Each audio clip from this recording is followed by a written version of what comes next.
Votre glycémie est normale. Pourtant, vous êtes exposé à des complications car le diabète sucré n'est pas synonyme de vie sucrée.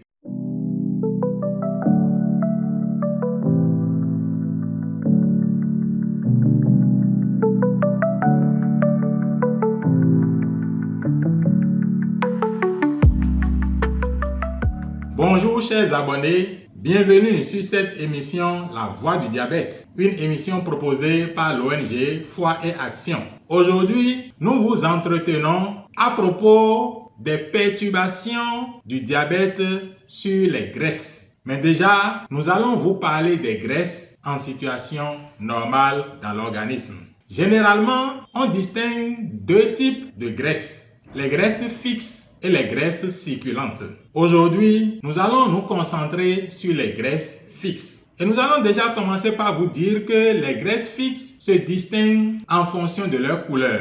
Alors, nous avons les graisses blanches, la graisse brune, la graisse beige. Commençons par la graisse blanche. Comment est-ce qu'elle est constituée? Généralement, lorsque nous mangeons, notre système sanguin est enrichi en sucre. Dès lors, l'insuline se met en action et va demander aux cellules de faire pénétrer le sucre à l'intérieur. Et ce sucre va servir d'énergie à ces cellules. L'excès d'énergie qui n'est pas utilisé par les cellules sera stocké sous forme de graisse. Et c'est cela la graisse blanche. Il faut dire que le rôle de l'insuline ne s'arrête pas là. L'insuline va constituer également comme un gardien pour les graisses et empêcher ces graisses de se dégrader, de se libérer. Donc l'insuline joue également un rôle de sécurité de stockage des graisses. La graisse blanche dont nous parlons a deux localisations principalement. Une localisation sous-cutanée et une localisation profonde.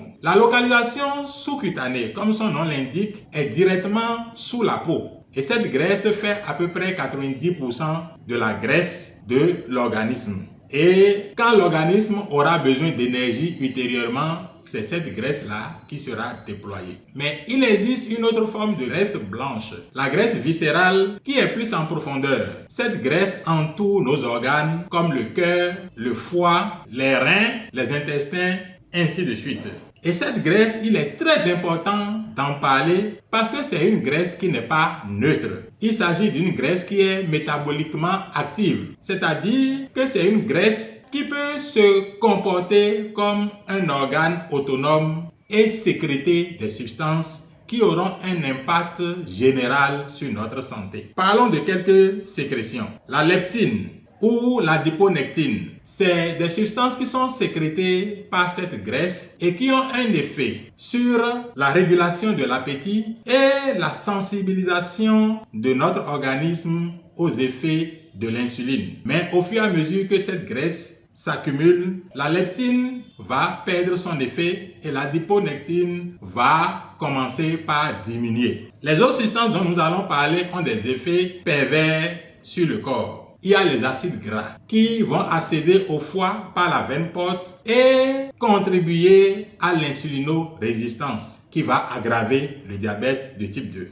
Il y a la résistine dont le nom fait déjà penser à la résistance aux effets de l'insuline. Et il y a des cytokines qui sont des agents pro-inflammatoires qui vont également aggraver la résistance de l'organisme à l'insuline. Nous allons maintenant parler de la graisse brune, qui est une graisse qui participe à l'entretien de la température du corps humain. Cette graisse est plus importante chez le nouveau-né que chez l'adulte. Et nous allons finir par la graisse beige, qui est une forme intermédiaire de graisse entre la graisse blanche et la graisse brune. Cette graisse permet de brûler des calories dans notre corps. Elle est activée par des situations comme un froid ou une activité physique. Voilà un condensé de ce que nous pouvons dire sur les graisses du corps. Et répétons que la graisse viscérale est une graisse qui mérite une attention particulière et c'est une graisse contre laquelle il faut lutter parce que en luttant contre cette graisse, nous allons parvenir à réduire les effets de l'insulinorésistance et pourquoi pas à reverser l'expression d'un diabète de type 2. Si nous y arrivons, alors le diabète sucré pourrait être synonyme de vie sucrée.